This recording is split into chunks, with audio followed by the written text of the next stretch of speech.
Assalamualaikum warahmatullahi wabarakatuh. Jumpa kembali lagi dengan saya Udin dalam channel Kim UD. Asiknya belajar kimia. Materi hari ini adalah kesimpulan soal kimia UTBK 2022 gelombang 1. Ingat, UTBK dimulai gelombang 1 tanggal 17 sampai 23 Mei 2022. Bisa disimpulkan apa saja nanti yang harus dipelajari, terutama yang khusus untuk gelombang 2, supaya nanti paham persiapan, karena gelombang 2 dimulai tanggal 28 Mei sampai 2 Juni 2022. Saya ucapkan terima kasih kepada gelombang 1 yang sudah selesai merampungkan ujiannya UTBK 2022. Semoga nanti hasilnya maksimal dan memuaskan, dan tentunya keterima di PTN favorit sesuai dengan pilihan teman-teman semua. Bagi yang gelombang 2, saya ucapkan juga terima kasih juga untuk selalu bersama Kim UD untuk belajar dan belajar ya. Selalu menonton channel Kim UD untuk soal-soal terbaru untuk gelombang 2 ya. Semoga aja soal-soal di gelombang 2 itu mirip pada gelombang 1. Pada tahun kemarin memang banyak yang mirip di gelombang 1 ya, tapi ada beberapa yang beda. Jangan khawatir, yang berbeda nanti kita cek ya, nanti kita bahas di belajar bersama Kim UD FR UTBK khusus peserta gelombang kedua yang akan dimulai pada tanggal 29, 30, 31 dan 1 Juni 2022 ya.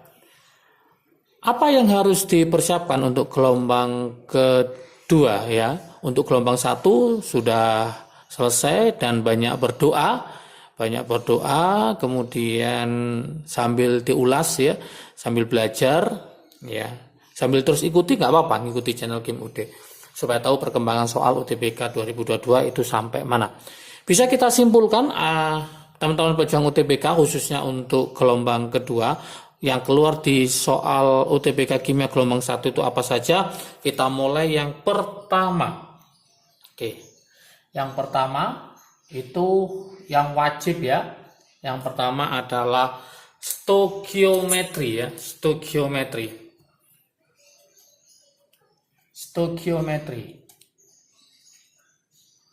Stoikiometri ini yang keluar apa saja di situ, nanti bisa jadi nanti rumus empiris ini keluar ya. Kemudian mencari mol pereaksi atau produk pakai perbandingan koefisien ya. Kemudian yang ada lagi adalah mencari volume dalam keadaan STP standar 0 derajat Celcius 1 atm ya. Artinya nanti dikali 22,4 ya hasilnya nanti. Kemudian kadar unsur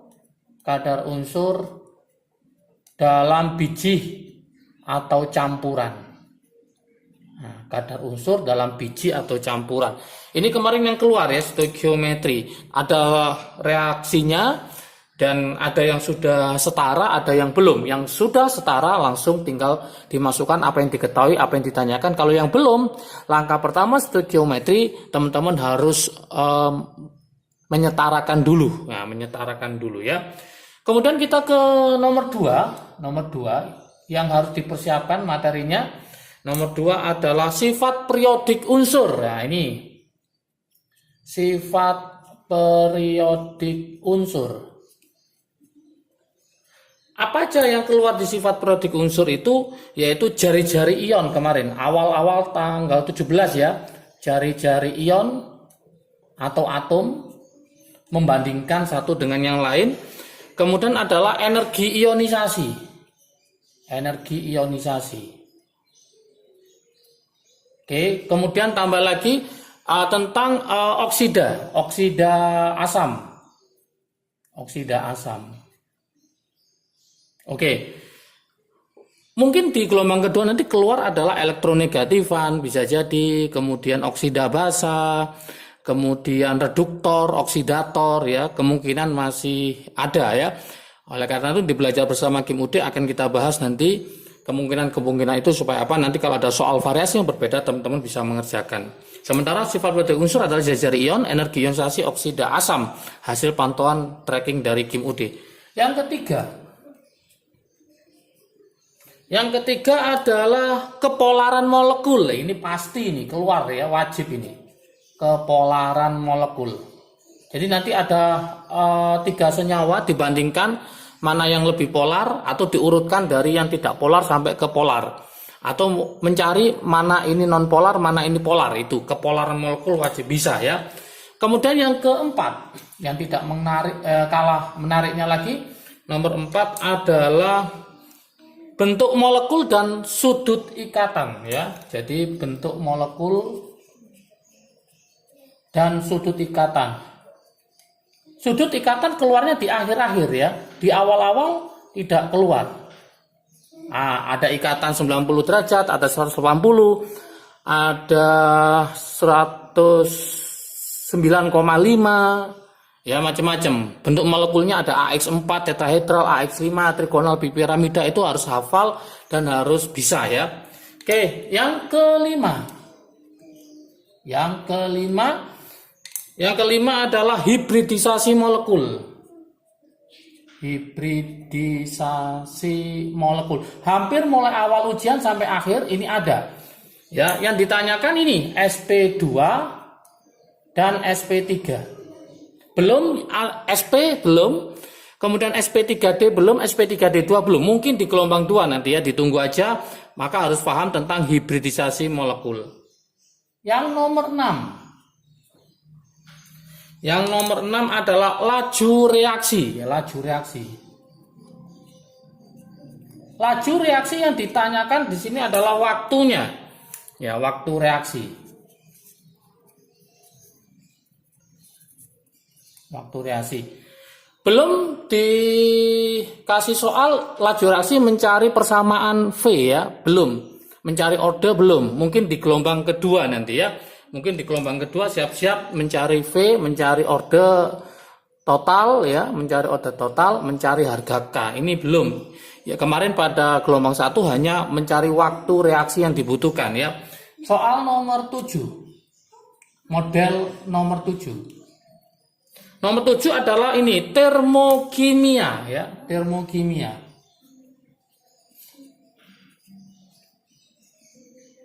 Oke. Termokimia yang keluar itu adalah mencari delta H berdasarkan energi ikat. Berdasarkan energi ikatan rata-rata. Sama hukum Hess sudah keluar. Tapi hukum Hess tidak pakai grafik. Hanya ada 2 reaksi, kemudian pakai cara siapa yang tetap, siapa yang dibalik. Termokimia bisa jadi nanti di gelombang kedua yang keluar adalah kalorimeter, kemudian mencari delta H berdasarkan entalpi pembentukan, delta HF yaitu kanan kurangi kiri. Kemungkinan karena pada gelombang 1 belum keluar model seperti itu. Oke, ingat-ingat. Soal nomor 8, model soal nomor 8. Yang 8 adalah kesetimbangan kimia. Kesetimbangan kimia. Kesetimbangan kimia ini yang keluar itu adalah pergeseran ya. Pergeseran kesetimbangan. Jadi faktor-faktor yang menggeser kesetimbangan itu berkaitan dengan apa? Ada yaitu tekanan, volume, suhu, dan konsentrasi. Pergeserannya berkaitan dengan faktor-faktor ini.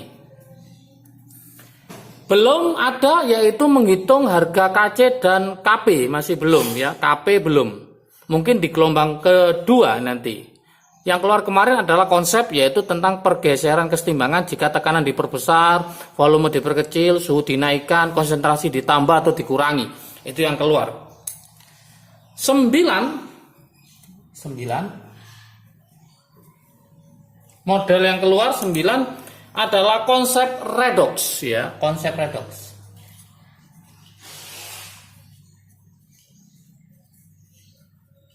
Konsep redox ini yang keluar adalah yaitu reaksi autoredox. Reaksi autoredox keluar. Kemudian mencari mol elektron. Mencari mol elektron. Juga mencari bilok setengah reaksi juga masuk di sini yaitu di konsep redox. Oke. Berikutnya nomor 10. Nah, nomor 10 itu adalah pH asam lemah ya, pH asam lemah dan basa lemah. Jadi pH asam lemah dan basa lemah. Ini kemarin yang ditanyakan mencari alfanya, derajat disosiasi. Mencari alfa. Oke, diketahui Ka, cari alfanya. Ketemu berapa gitu. Ingat rumusnya asam lemah atau basa lemah itu H+ sama dengan akar Ka kali Ma. Kalau alfanya adalah mencari alfa, mencari H+ sama dengan alfa kali Ma. Jadi nanti tinggal masukkan rumus ya. Berarti alfa kali Ma sama dengan akar Ka kali Ma. Sudah pernah dibahas di soal mirip 100%, silakan nanti dicari bocoran soalnya ya. Oke, 11. 11 adalah pH penyangga. Lah ini, pH penyangga atau buffer ini keluar terus sih, pH buffer. Atau penyangga. Nanti bisa pakai cara langsung ya. Nah, ada dua ini pakai cara langsung atau tidak langsung. Ada dua model. Kalau cara langsung itu artinya langsung masuk rumus, di soal nanti diketahui asam lemah dengan garamnya atau basa lemah dengan garamnya. Kalau cara tidak langsung itu pakai rumus asam lemah dengan basa kuat atau basa lemah dengan asam kuat. Nanti pakai rumus trik asiknya boleh, yang pakai rumus H+ sama dengan Ka besar kurangi kecil dibagi kecil. Atau UH- sama dengan Kb besar kurangi kecil dibagi kecil. Itu cara tidak langsung. Ada dua nanti model soalnya. Oke, di belajar bersama Kim UD, program gelombang kedua kita bahas ya, buffer. 12. 12 adalah pH hidrolisis ya, pH hidrolisis. Hidrolisis bedanya sama buffer, ingat kalau buffer itu sisa air lemah dengan garamnya, kalau hidrolisis itu baik asam maupun basa habis bereaksi, berarti sisa garamnya saja. Ini tapi jarang satu kali atau dua kali ya, yang paling banyak adalah buffer. 13 itu adalah konsep sel volta, yang keluar bukan ngitung tapi konsepnya, konsep sel volta. Ada dua gambar situ ya, dua sel ya. Kemudian dicari nanti jembatan garamnya itu kationnya kemana, anionnya kemana. Konsep sel volta disediakan berupa gambar ya. Ada gambar sel volta. Terus mencari enol sel juga. Enol selnya tinggal yang besar dikurangi yang kecil gitu aja. Kalau gambar sel voltanya nanti ada kayak dua gambar gitu, nanti ada jembatan garam ya, nanti bisa dilihat di bocoran soal Kim UD ada ya model soalnya. 14 adalah setelah sel volta pasti sel elektrolisis ya. Sel elektrolisis itu masih hukum Faraday 1. Yaitu hukum Faraday 1 pakai IT ya, hukum Faraday 1. Hukum Faraday 2 belum, mungkin di gelombang 2 nanti ya. Faraday 1 bisa dilihat di channel Kim UD, elektrolisis hukum Faraday 1 sama hukum Faraday 2 sudah lengkap.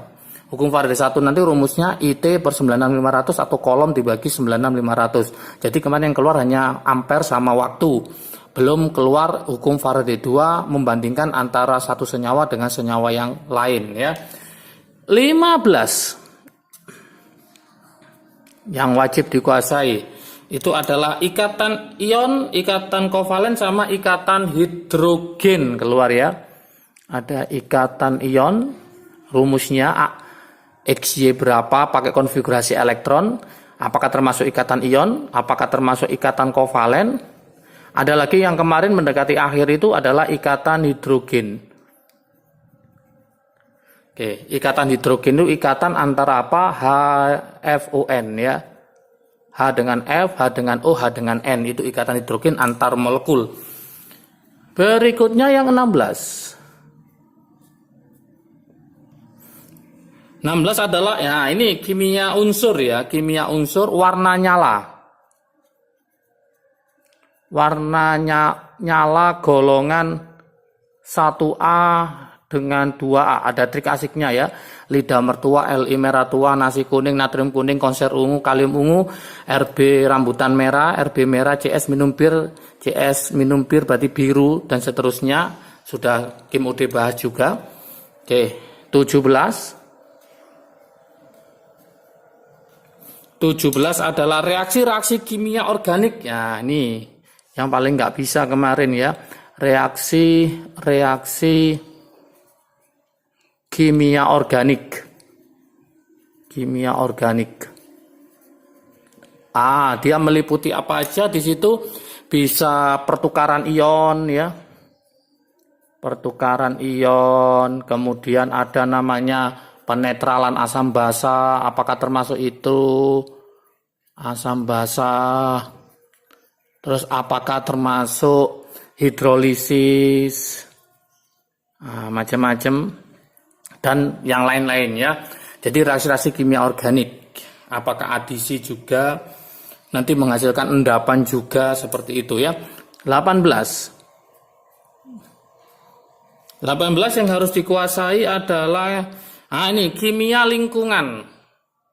Ya, kimia lingkungan. Kimia lingkungan pada akhir-akhir kemarin keluar, yaitu apa? Tentang pencemaran udara atau polusi. Pencemaran udara. Bisa jadi nanti keluar pencemaran air juga ya di gelombang kedua udara. Yang menyebabkan pencemaran udara, efek rumah kaca, bla bla bla, ke hujan asam seperti itu. Kemudian kemarin dibahas juga tentang air sada. Apa sih air sada? Itu di kimia lingkungan juga. Oke.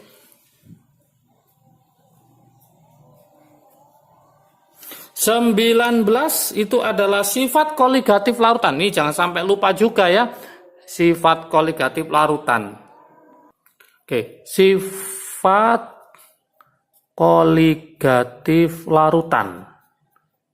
Sifat koligatif larutan ini yang keluar adalah titik didih ya, kenaikan titik didih delta TB. Oke, delta TB yang keluar. Delta TF belum ya, kemudian tekanan osmotik belum, penurunan tekanan uap juga belum. Kemungkinan di gelombang 2 juga ya, kemungkinan. Oke, 20. 20 ini tentang kimia organik, yaitu tentang warna endapan ya, warna endapan, tentang warna endapan yang dihasilkan ya. Contohnya kemarin adalah Ag2S ya, Ag2S itu warnanya hitam, kemudian ada nanti AgCl warnanya itu putih. Putih dan seterusnya, endapan yang dihasilkan dari suatu reaksi. Dan kemarin juga keluar polimer ya, polimer kondensasi nilon juga polimer, berarti polimer juga masuk. Oke, inilah kesimpulan soal kimia UTBK 2022 gelombang 1. Semoga semakin paham, semakin bisa, semakin ngerti apa yang harus disiapkan khususnya untuk gelombang kedua, supaya nanti hasilnya maksimal dan memuaskan. Belajar bersama Kim UD masih dibuka reservasinya. Jangan lupa hubungi CP yang ada di deskripsi di bawahnya ya. Jangan sampai terlewatkan. Semoga saja nanti bisa membantu teman-teman mewujudkan impian diterima di PTN favorit sesuai dengan pilihan. Oke, jaga kesehatan. Salam sukses dari Kim UD. Asiknya belajar kimia. Assalamualaikum warahmatullahi wabarakatuh.